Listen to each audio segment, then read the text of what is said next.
तो भाई किसी मित्र ने एक सवाल पूछा है कि ये फ्लो स्टेट से रिलेटेड मैंने कोई वीडियो बनाया होगा और तो उन्होंने भी एक वीडियो किसी का भेजा जिसका थीम ये है कि अगर हम ये कहें कि फ्लो स्टेट में एफर्टलेसनेस वाली बात है कि भाई जैसे आप कुछ नहीं कर रहे अपने आप ही हो रहा है, पर उस वीडियो का थीम ये है कि ये बहुत एफर्ट के बाद ये स्टेट आती है, एफर्टलेसनेस वाली। और मैं इससे सहमत भी हूँ, लेकिन उस वीडियो में मैंने क्या-क्या बोला होगा मुझे नहीं पता, पर ये कह रहे हैं कि I didn't fully understand what it means to accept reality. Accept तो ये मेरे ख्याल से एक वो ज़ेन सेइंग है ना, फ्लोट डू नॉट स्विम। तो मेरे ख्याल से इन दोनों कॉन्सेप्ट्स की मैंने बात की होगी उस वीडियो में। अब इनमें कुछ सिमिलैरिटीज़ हैं, लेकिन कुछ चीज़ें, ये जो फ्लो स्टेट है, इसको थोड़ा अलग से भी समझना पड़ेगा। ये जो है ज़ेन कहावत, फ्लोट डू नॉट स्विम, मतलब तैरो नहीं बहो। फ्लोट होता है कि आप पानी के ऊपर हैं, आप तैर नहीं रहे हैं, नदी जिधर जा रही है, उधर आप अपने आप जा रहे हो। बात तो इसमें भी वही है, कब आप फ्लोट कर पाओगे? भई आपको अगर तैरना नहीं आता और आपने जंप लगा दिया नदी में, तो ना तो आप तैर सकते, ना आप फ्लोटिंग के लिए तो बहुत एक्सपर्ट कोई तैराक चाहिए। जब आपको तैराकी की सारी बारीकियाँ आपने हासिल कर ली, आप मास्टर स्विमर हो गए और तो तब आप फ्लोट कर सकते हो। तो ये शायद मैंने ये बोला कि ज़िंदगी में भी ऐसे है, अब क्या करना है? अगर आप ऐसा जीवन जी रहे हो, जैसे ज़्यादातर मैंने जिया, क्या मैं कल कहाँ जाने वाला हूँ, क्या करने वाला हूँ, मुझे नहीं पता। तो उसमें ये है कि भई आप अलर्ट रहो, अपनी ईगो को, अपने सेल्फ को एक तरफ रख दो, ये तभी हो सकता है। अगर आपका सेल्फ चुप रह जाए, मतलब काम करना बंद कर दे तो नहीं बोल सकते, आपका सेल्फ एकदम सरेंडर कर दे कि जो होगा तब मैं रिस्पॉन्ड करूँगा, तब देखा जाएगा। तो आपका जो ग्रेटर सेल्फ है, वो आपको गाइड करने लगता है। यानी कि जब आपकी अप्रोच ये होती है कि मैं अपने अ, सीमित ज्ञान से अपने कि मुझे क्या पसंद है, क्या पसंद नहीं है, इत्यादि, इत्यादि, उससे गाइडेड चलूँगा, तो तब तो डर लगता है।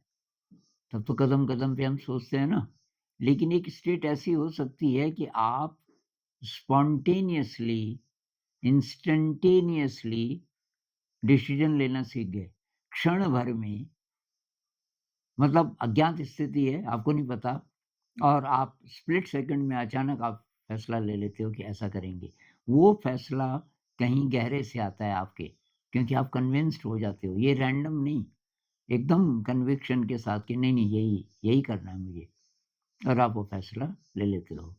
तो वो तो हुआ ये जीवन में फ्लोटिंग की स्थिति। लेकिन ज़्यादातर लोग जब इसकी बात करते हैं ना, फ्लो स्टेट, तो उनका मतलब ये होता है कि कोई ऐसा काम, कोई कोई क्रिएटिव काम जिसमें कि हम डूब जाएँ, पता ही ना चले समय का। और उसमें मतलब कुछ ऐसी एनर्जी है, ऐसा कुछ है कि आप मतलब एक्सीलेंट काम कर रहे हो। आपका जो बेहतरीन, सबसे बेहतरीन परफ़ॉर्मेंस है, आप वो कर रहे हो, लेकिन आपको ऐसे लग रहा है जैसे ये अपने आप हो रहा है। अब मैं तो भई अपने ही अनुभवों से समझने की कोशिश करता हूँ, तभी मुझे बात समझ आती है। तो ऐसा कब-कब हुआ होगा, मैं अपनी ज़िंदगी में पीछे देखता हूँ, कुछ-कुछ घटनाएँ याद आती हैं। एक तो जब मैं एमफ़िल का पेपर लिख रहा था, एमफ़िल मैंने किया, तो मैंने मज़ाक-मज़ाक में किया। लेक्चरशिप तो मैं पहले ही करके और छोड़ भी चुका था। तो उसके बाद मैं किसी शहर में था और वहाँ इंग्लिश के हेड ऑफ़ डिपार्टमेंट मेरे दोस्त बन गए। उन्होंने बोला कि यार तू यहीं रह जा, हम मिल कर के कुछ उस ज़माने में वो जो वीडियो बनाने का मतलब होता था, इतनी मोटी-मोटी कैसेट्स होती थी, 1 इंच से भी मोटी और इतनी बड़ी, करीब करीब 7 इंच के आस-पास, क्या पता 8 इंच लंबाई और करीब 5 इंच चौड़ाई और इतनी मोटी, वो कैसेट होती थी और एक बहुत बड़ा कैमरा। तो वो उनके कुछ प्रोजेक्ट्स थे फ़िल्म के, कुछ तो बर्ड्स पे थे, बर्ड्स को प्यार करते थे कि हम मिल कर के फ़िल्में बनाएँगे। तो मुझे भी एक्साइटिंग लगा, ये काम मैंने कभी नहीं किया था। मैंने कहा, "ये वो तो ठीक है, पर इस शहर में रहने का कुछ तो बहाना मैं बोलूँगा मैं फ़िल्म बना रहा हूँ, फ़िल्म तो अभी मुझे आती नहीं। पर अ, कुछ तो मतलब मुझे बोलना पड़ेगा ना मैं यहाँ क्यों हूँ? अरे कि तू एमफ़िल कर ले, मैं हेड ऑफ़ डिपार्टमेंट हूँ, एमफ़िल जॉइन कर ले। मैंने कहा एमफ़िल तो इसलिए करते हैं कि लेक्चरर्स बन जाएँ, वो तो मैं था। अरे मुझे पता है कि लेक्चरशिप बेकार चीज़ है, मैं भी पछता रहा हूँ, इसीलिए तो मैं ये कर रहा हूँ, ये वीडियोग्राफ़ी। पर लोगों को बोलने के लिए, तो मैंने कहा क्लास अटेंड करनी पड़ेगी कि क्लास कोई अटेंड मत कर, तेरी हाज़िरी लग लग जाएगी और तो मैंने कहा चलो ठीक है। अब जब परीक्षा आई, मैंने कहा यार परीक्षा में बैठूँ कि ना बैठूँ? पर उस बीच मैंने पढ़ाई बहुत की। पढ़ाई इसलिए नहीं कि वो एमफ़िल करना है, पढ़ाई इसलिए कि उसमें एक पेपर था कि थीसिस कैसे लिखते हैं। अब लिखने का शौक तो मुझे था।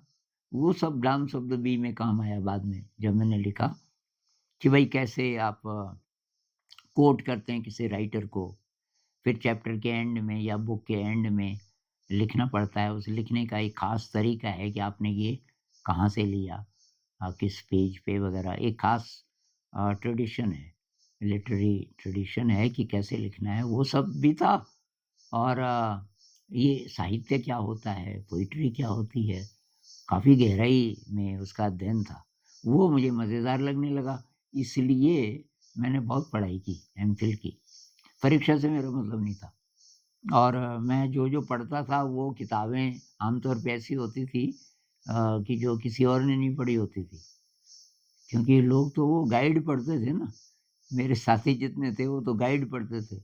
और मैं कोई कोई भी किताब किसी इंडियन राइटर ने लिखी हो मैं उसको देखता ही नहीं था। मैंने कहा भई अंग्रेजी की बात हो रही, तो अंग्रेज़ों की लिखी हुई पढ़ूँगा मैं। मैं देखता था कहाँ प्रिंट हुई, printed in great Britain, printed in a New York वगैरह। हाँ, मैंने कहा ये तो ठीक है, राइटर कौन है? तो राइटर भी अंग्रेज़ होना चाहिए। तो ख़ैर जब मैं तो मैंने कहा यार मज़ाक-मज़ाक में मैं पेपर में बैठ जाता हूँ, लेकिन मैं लिखूँगा वही जो मुझे पसंद है। और तो मैं बहुत ज़्यादा अ, नाटक के मोड में था। अ, और कुछ नया मेरा ये था कि मुझे बिल्कुल नए प्रकार से लिखना है। इंट्रोडक्शन भी एकदम नया। अब कोई पढ़े, अब मुझे ये था ज़्यादातर रिजेक्ट ही कर देंगे, क्योंकि ऐसे तो कोई लिखता नहीं है। लेकिन मैं धारा प्रवाह लिखने लगा।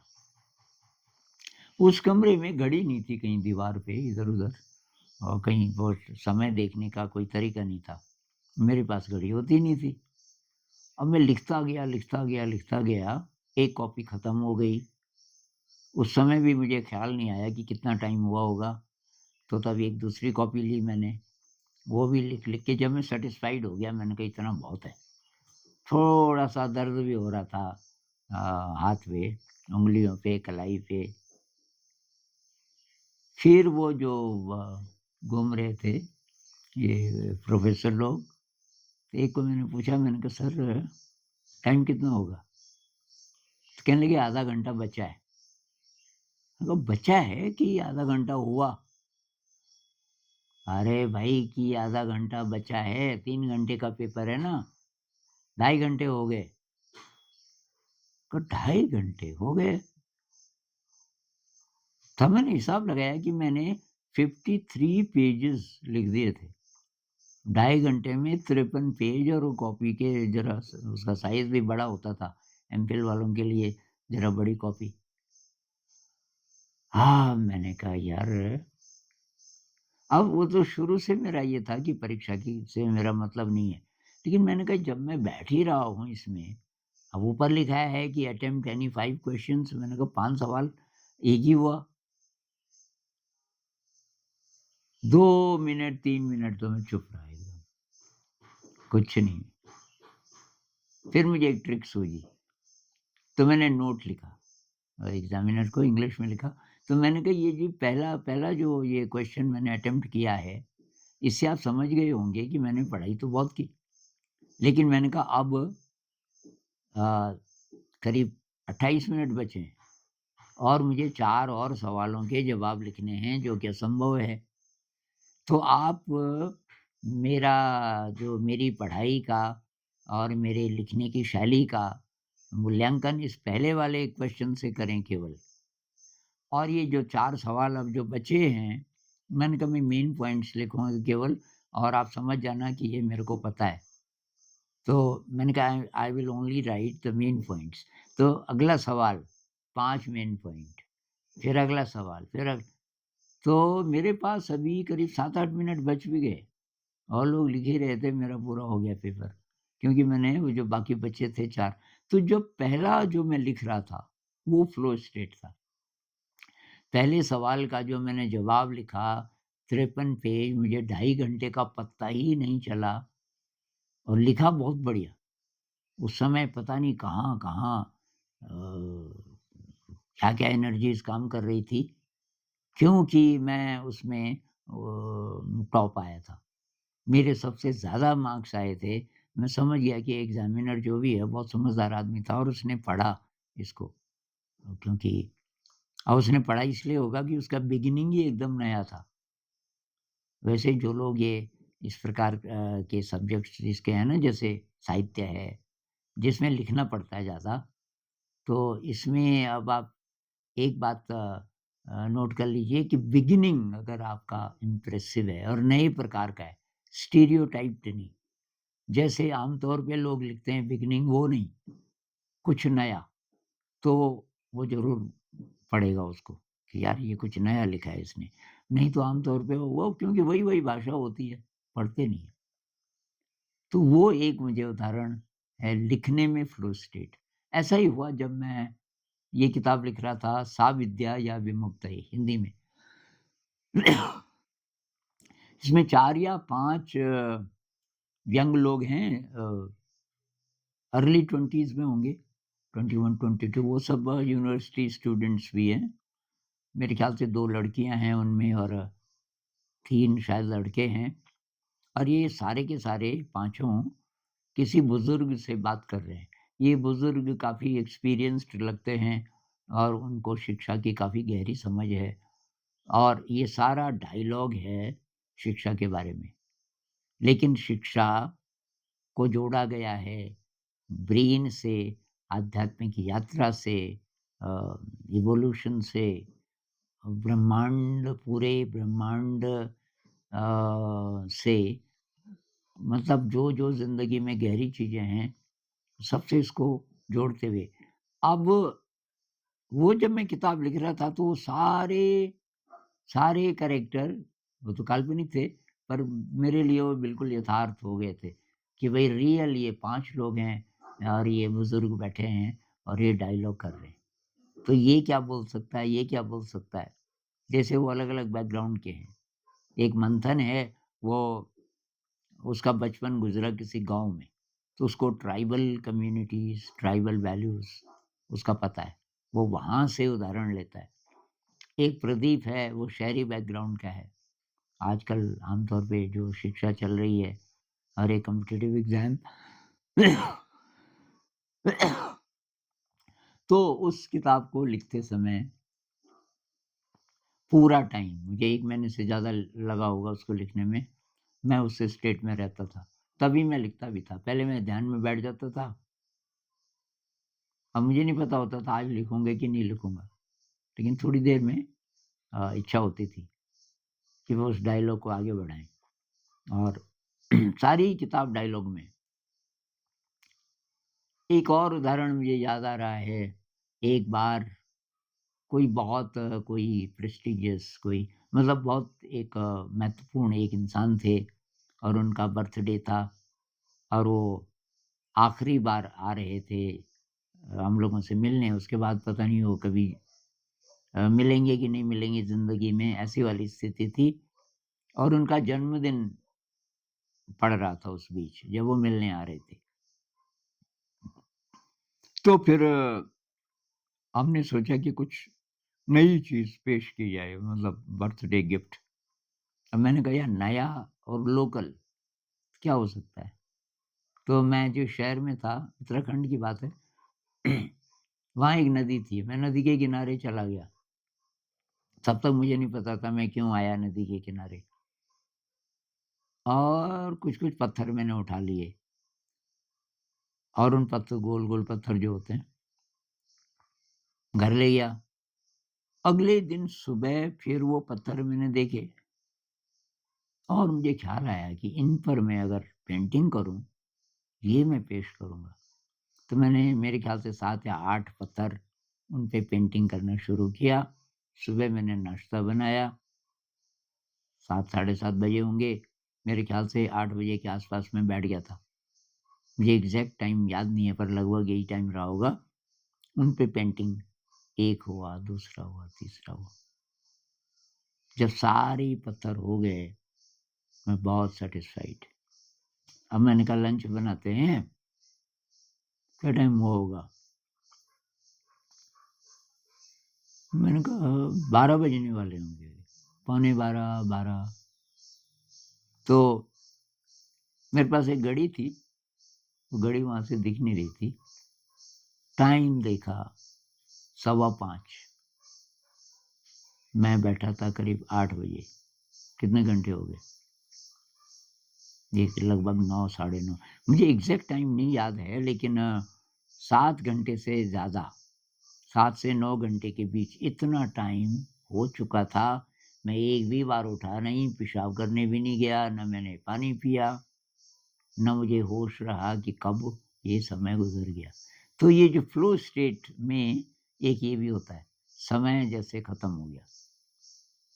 अब ये करीब 8-9 घंटे श्रिंक करके और मुझे लग रहा है कि 3-4 ही घंटे हुए होंगे।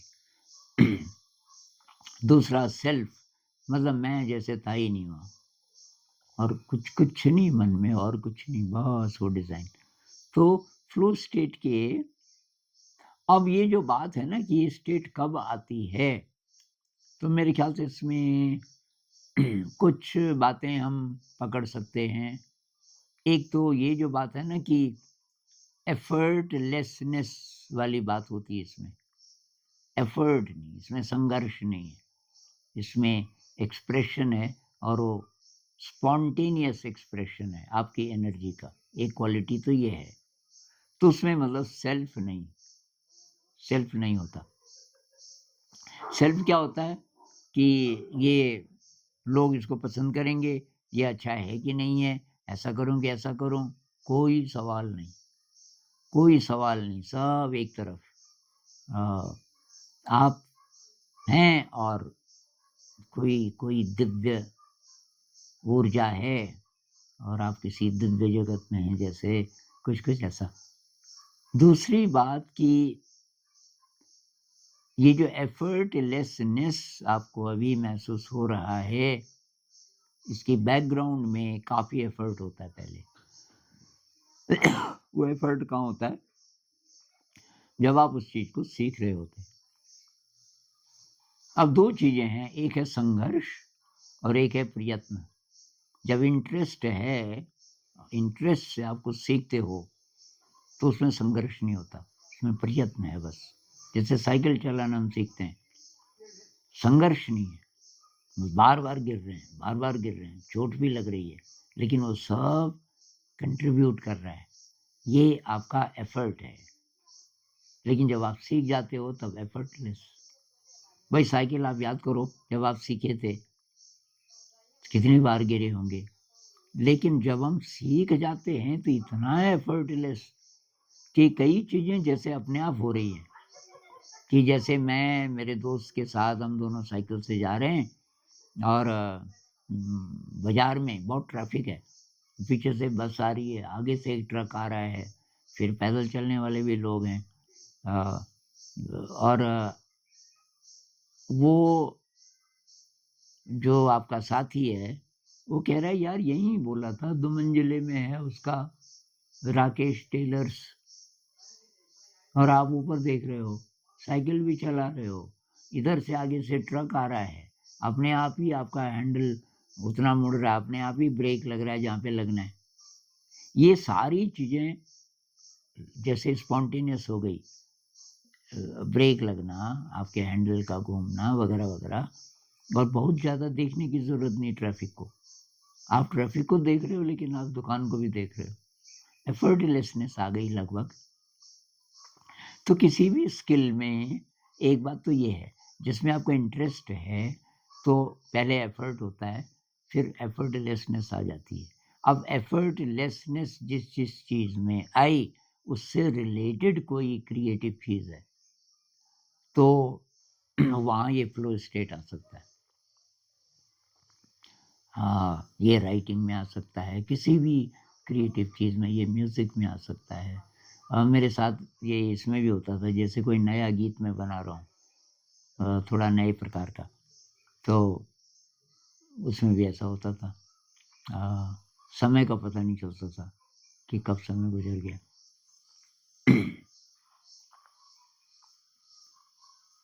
कैसे कैसे अचीव करें इस स्टेट को?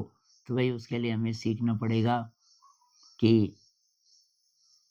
ऐसे कोई काम हैं क्या, जहाँ कि आप खो जाते हैं जिसमें करते-करते, उनको ज़्यादा करो, और वो काम आपको सिखाएँगे कि और कहाँ-कहाँ आप ऐसे स्टेट में आ सकते हो। इस पे और बात करेंगे। नमस्कार।